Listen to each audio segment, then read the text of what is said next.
সাভারে অবৈধ ইটভাটার বিরুদ্ধে অভিযান চালিয়েছে পরিবেশ অধিদপ্তর। বুধবার আশুলিয়ার শিমুলিয়া ইউনিয়নে অভিযানটি পরিচালিত হয়। অভিযানে এলাকা জুড়ে থাকা সব অবৈধ ইটভাটা গুড়িয়ে দেওয়া হয়, ভাটার চিমনি ভেঙে ফেলা হয়, ইটের স্তূপ ধ্বংস করা হয়। অভিযান পরিচালনা করেন পরিবেশ অধিদপ্তরের এক্সিকিউটিভ ম্যাজিস্ট্রেট মোহাম্মদ রেজাউল ইসলাম।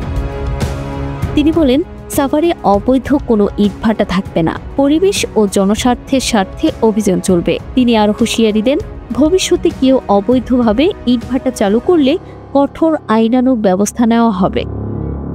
অভিযানকালে উপস্থিত ছিলেন পরিবেশ অধিদপ্তরের কর্মকর্তা, আশুলিয়া থানা পুলিশ ও স্থানীয় প্রশাসনের প্রতিনিধি। স্থানীয়রা জানান, এসব অবৈধ ভাটার কারণে আশেপাশের কৃষিজমি নষ্ট হচ্ছিল, বাতাসে ধুলা ও ধোঁয়ায় দূষণ বাড়ছিল। অভিযানের পর এলাকাবাসী স্বস্তি প্রকাশ করেছেন। সচেতন নাগরিকদের মতে এই অভিযান সাভারে পরিবেশ রক্ষায় এক নতুন দৃষ্টান্ত স্থাপন করেছে। সাভার উপজেলাকে ডিগ্রেডেড এয়ারশেড ঘোষণার প্রেক্ষিতে গণপ্রজাতন্ত্রী বাংলাদেশ সরকার, আপনারা সবাই জানেন যে এটা ঘোষণা করা হয়েছে।